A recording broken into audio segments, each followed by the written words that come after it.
Welcome to the CowCast by Willard Jones Real Estate. In this weekly podcast, we explore the most hard-hitting commercial real estate stories, focusing on those that affect us, all of us, real estate professionals, executives, investors, friends, and fans.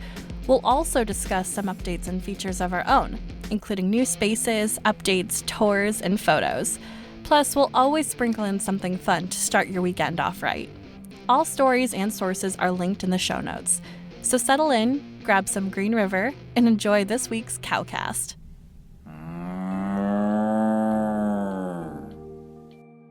Our first story comes to us from GlobeStreet.com, which reported that the Chicago office market's recovery must depend symbiotically on the job market's recovery. Since the average office lease still has several years remaining, experts predict that a full recovery isn't likely until around 2024. Although that seems a ways off, fear not. The pandemic has spurred a record number of new business startups, which may be in need of flexible office space. This again is why smaller floor plates are so desirable lately. Office towers like 100 North LaSalle are ideal for those purposes, where move-in ready spaces allow dynamic startups to occupy space without sacrificing personal space and efficiency. So, if you're among those who got a little stir-crazy at your work-from-home gig and decided to go your own way a la Fleetwood Mac, hit us up. We've got some great spaces for you to set up shop.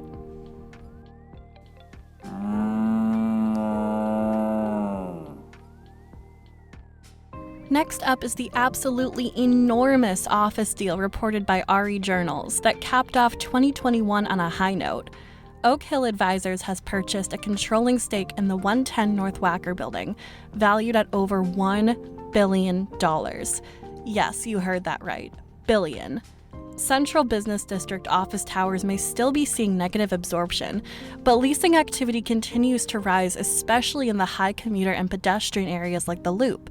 Class A buildings have seen an increase in interest and attraction, but trends show that tenants are looking for more than just aesthetics. They're demanding quality that outshines the comforts of home.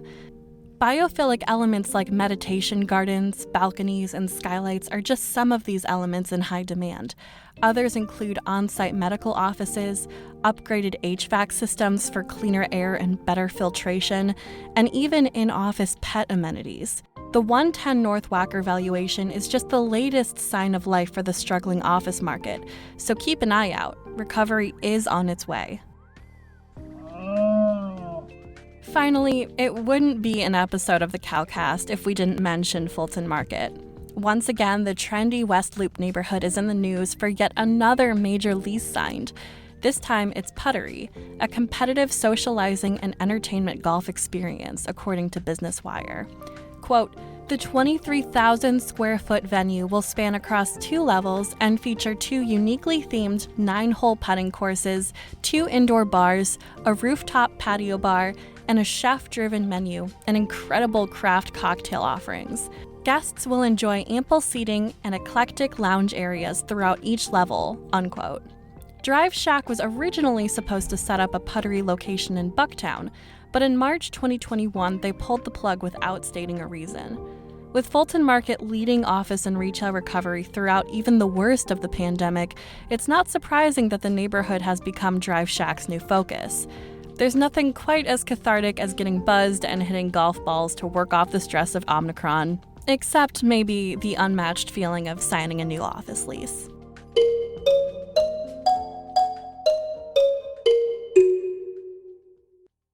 This is the point in the CowCast where we share some lighthearted entertainment, partly for our own sanity, but also for your pure enjoyment. To start us off, we have a segment we like to call On This Week in History. On January 8th, 1901, the first ever national tournament for the American Bowling Congress was held in Chicago.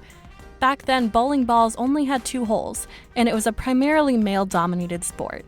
Prizes reached up to $200 for 5-man teams, which in today's money would amount to over $6,500. And there were no bumpers back then, so you really had to earn that cash.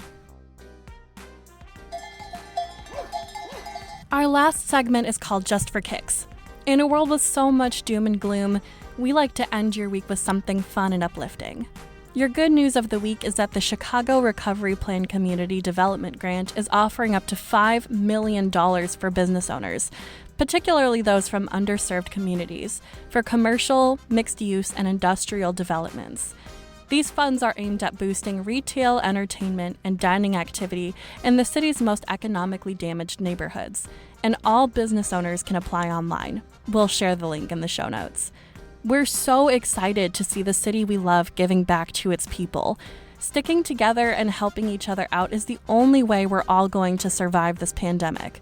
We can't wait to see what businesses are able to thrive in the coming months and years as a result of these grants.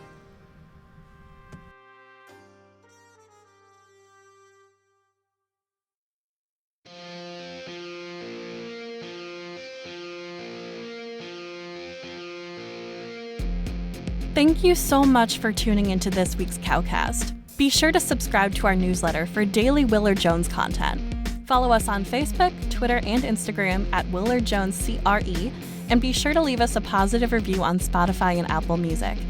If you're currently listening to this at home, let us help you find an office where you can listen to us on company time. Contact us at 312-263-8787 and at willardjones.com. Have a great weekend and stay safe.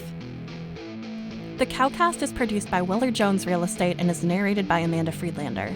Views and ideas shared in this podcast are our own and are not representative of the publications mentioned in the podcast. Music and sound effects by freesound.org. Sources and links are located in the show notes.